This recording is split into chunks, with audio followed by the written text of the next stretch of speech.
This is the most contested and calculated prophecy in the Bible.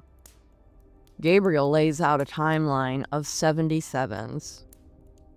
This is a countdown to the end of rebellion, the atonement for sin, and the appearance of the Messiah. It's mathematical proof of God's sovereignty over time. We're going to look at a prophecy that points directly to the arrival of Jesus and the final movements of world history. This is a prophetic schedule given for Daniel's people and Daniel's holy city. These dates are established and immovable in the knowledge of God. We're looking at one of the clearest places in Scripture where God shows that history is moving under His authority. Good day, Gracekeepers. My name is Joe, and this is Daily Dose of God. Welcome. Pull up a chair. It's time to get to work. We're going to read Daniel chapter 9, verses 24 through 27. 77s are decreed for your people and your holy city to finish transgression, to put an end to sin, to atone for wickedness, to bring in everlasting righteousness, to seal up vision and prophecy, and to anoint the most holy place. No one understands this. From the time the word goes out to restore and rebuild Jerusalem until the Anointed One, the ruler, comes, there will be 7 sevens and 62 sevens. It will be rebuilt with streets and a trench, but in times of trouble. After the 62 sevens, the Anointed One will be put to death and will have nothing. The people of the ruler who will come will destroy the city and the sanctuary. The end will come like a flood. War will continue until the end, and desolations have been decreed.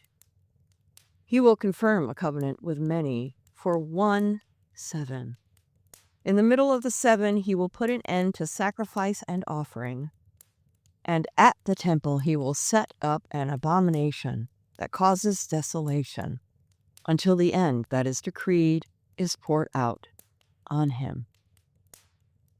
This is an episode that I really hope will create some chit-chat down in the comments. I'm sure, like me, you've heard a lot about it in church, and there's a lot of different speculation. 77s are decreed for Israel and the holy city. This countdown finishes transgression and puts a final end to sin. This is the atonement for wickedness and the arrival of everlasting righteousness. The king seals up vision and prophecy and anoints the most holy place. This is the total cleanup of the record of man. The timing begins at the decree to restore and rebuild Jerusalem. The first 7 sevens cover the rebuilding of the streets and the trench in times of trouble. After another 62 sevens, the Messiah comes. This is the prophetic count that points straight to Jesus. After those 62 sevens, the Messiah is put to death. This is the grave sacrifice that settles the debt for sin. Following this, the city and the sanctuary are destroyed by the people of a future leader. This is the total and sudden destruction of the city and the sanctuary. The end comes with the force of an overwhelming flood. War and ruin will continue until the very end. This future leader confirms a covenant with many for the final 7. In the middle of that week, he puts a stop to sacrifice and offering. He sets up an abomination that causes desolation at the temple. He continues until the final judgment is poured out on him. This is the final chapter of this world's rebellion.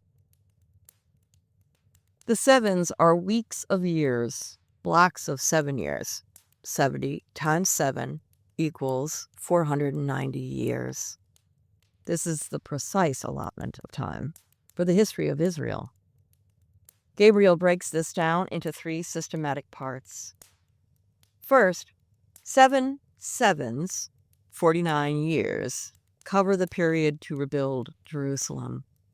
This was the era where the walls and the streets were restored in a time of great distress. Second, 62 sevens, 434 years, follow, leading directly to the Messiah. The math is staggering. Many prophecy students begin this calculation with the decree of Artaxerxes, connected to the rebuilding of Jerusalem in the 400s BC. Using that framework, the countdown points directly to the time of Jesus.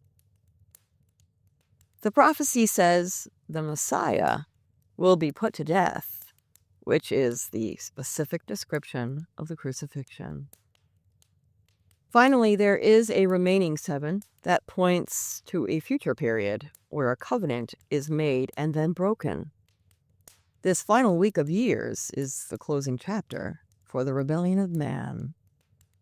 This mathematical proof shows that the king has the entire timeline of the world under his authority. This prophecy provides the technical timeline for the history of Israel. It sets a fixed limit of 490 years to resolve rebellion and finish transgression. This is the chronological foundation for the arrival of the Messiah and the movements of the end times. It links the end of the Babylonian exile to the appearance of Jesus. The count begins at the command to rebuild Jerusalem and leads directly to the death of the Messiah. This proves that the timing of the crucifixion was a settled matter of history before the exile ever ended. The text connects the activities of the little horn in chapter 8 to the future leader in chapter 9. Both visions describe a ruler who opposes the sanctuary and stops the regular sacrifice. This confirms that the final 7-year period follows a specific pattern of desecration that leads to the final judgment. The death of the Messiah is the legal fulfillment that settles the debt for the sin Daniel identified. This is the final payment that allows for the restoration of the people and the city. History is the execution of God's appointed schedule. The king knows the exact date for the restoration of Jerusalem, the exact time for the coming of the Messiah, and the exact moment when Jesus would be put to death. Daniel 9:25 and 26 gives us a prophetic measurement that points straight to the Messiah with stunning precision. The framework for the final 7 is something prophecy students continue to watch carefully. Modern Middle East diplomacy is worth paying attention to. But Daniel 9 does not allow us to identify any current agreement as the covenant of verse 27 with certainty. The sovereignty that calculated the 490 years is the same authority that governs the details of your life. The precision found in the movements of nations is the same precision applied to every moment you face. Every detail of the current global alignment is under the authority of the King. Everlasting righteousness is the certain, decreed conclusion for the history of the world and the life of every believer. The 77s are the determined limit for the rebellion of man and the total cleanup of the record. This is the mathematical proof that the King is in total control of time and history. The precision of the first 69 weeks gives us confidence that the final week will unfold exactly as God has decreed. No worries. This is the certainty that every promise made to all of God's people will be fulfilled. The debt of sin is paid by the Messiah, and the return of the King is certain on the calendar of God.